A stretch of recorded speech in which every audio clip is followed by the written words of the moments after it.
हमारे प्रधानमंत्री नरेंद्र मोदी जी ने नोटबंदी किया था, तो नोटबंदी के दौरान किसको फ़ायदा हुआ, क्या आप ये बता सकते हैं? कबीरा खड़ा बाजार में मांगे सबकी खैर, ना काहू से दोस्ती ना काहू से बैर।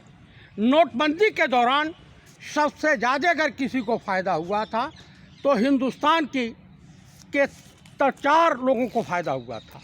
पहला फ़ायदा हुआ था मुकेश अंबानी जी को, दूसरा फ़ायदा हुआ था अडानी जी को, तीसरा फ़ायदा हुआ था आरएसएस को, चौथा फ़ायदा हुआ था माननीय गृह मंत्री और भाजपा को।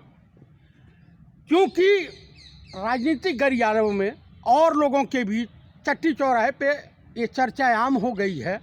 किसान आंदोलन में भी ऐसी चर्चाएं सुनने को मिली हैं।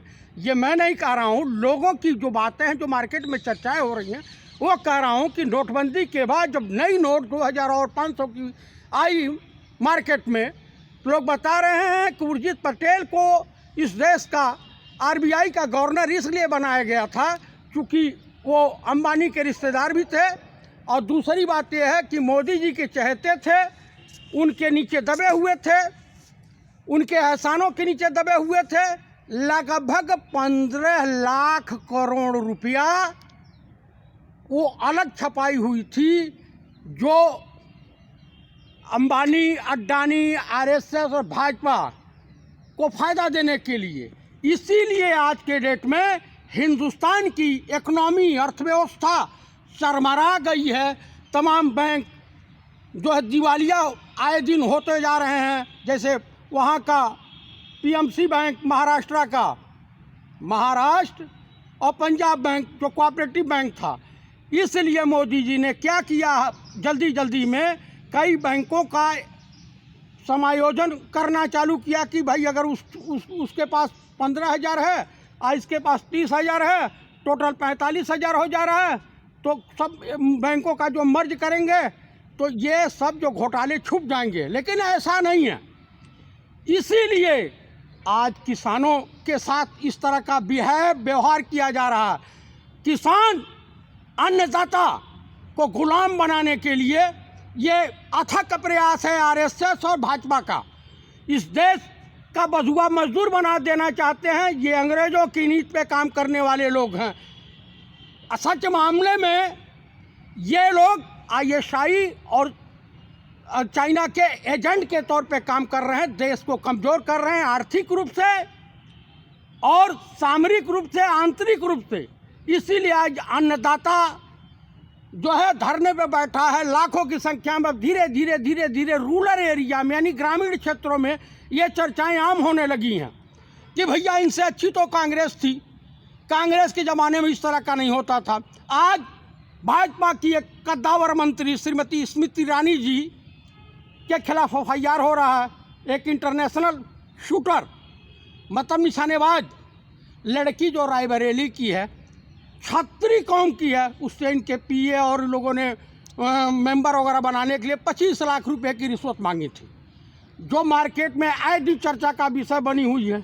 इनके तमाम घोटाले खुल रहे हैं, फिर भी ये कह रहे हैं कि भैया हम तो गंगा जल के तरह से पवित्र हैं। किस तरह से आप गंगा जल के तरह से पवित्र हैं? अरे ये देश को गृह युद्ध की आग में झोंकने की इनकी प्रथा है। एक सोची समझी साजिश के तहत काम कर रही है आरएसएस और बीजेपी।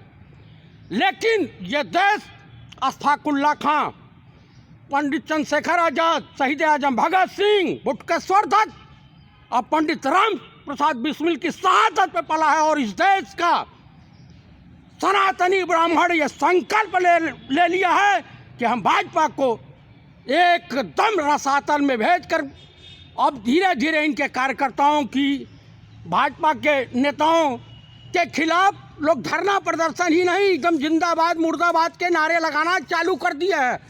इससे साफ जाहिर हो रहा है कि देश में धीरे धीरे अराजकता का माहौल बनता जा रहा है। मोदी जी के पक्ष में कहीं कोई भी जनाधार नहीं है, जनाधार विहीन नेता हो चुके हैं। इनको अगर इनके पास थोड़ी भी लज्जा शर्म बची हो तो रिजाइन दे करके जा करके कहीं तपस्या करें। इनसे सरकार नहीं चल रही है इस देश की। ये सिर्फ अडानी और अंबानी के लिए काम कर रहे हैं, आरएसएस के इशारे पर। हमारे उत्तर प्रदेश में हाई कोर्ट और सुप्रीम कोर्ट कह रहा है कि लगता है कि उत्तर प्रदेश में जंगल राज है। वो मठ के मठाधीश माननीय योगी आदित्यनाथ मुख्यमंत्री हैं। ब्राह्मणों की आए दिन हत्याएं हो रही हैं, आए दिन यूपी में रेप की घटनाएं बढ़ रही हैं। भाजपा के मंत्री जो है कुछ न कुछ उलूल जुलूल बयान देते जा रहे हैं। किसानों के खिलाफ कितनी अभद्र भाषा का इस्तेमाल हो रहा है ईश्वर जानता है। ये राकेश टिकैत के लड़के भाजपा से टिकट का प्रयास कर रहे हैं। मुझे लग रहा है कि सोची समझी राजनीति के तहत किसान आंदोलन को कमज़ोर करने के फिराक में ही लोग पड़ गए हैं, क्योंकि अथाह अकूट संपत्ति लोग के पास आ गई है और इन लोगों का दिमाग खराब हो चुका है। अब देशवासियों ने संकल्प लिया है कि हम ईवीएम का भी विरोध करेंगे और किसान आंदोलन का सहयोग करेंगे और भाजपा को रसातल में भेज के दम लेंगे, कांग्रेस को लाएंगे। जय हिंद, जय भारत, जय कांग्रेस। और सबसे बड़ी बात मैं कहना चाहता हूं देशवासियों से कि इस वीडियो को लाइक करें, शेयर करें, सब्सक्राइब करें और एक दूसरे को पहुंचाएं, अधिक से अधिक लोग इस वीडियो को लाइक करें।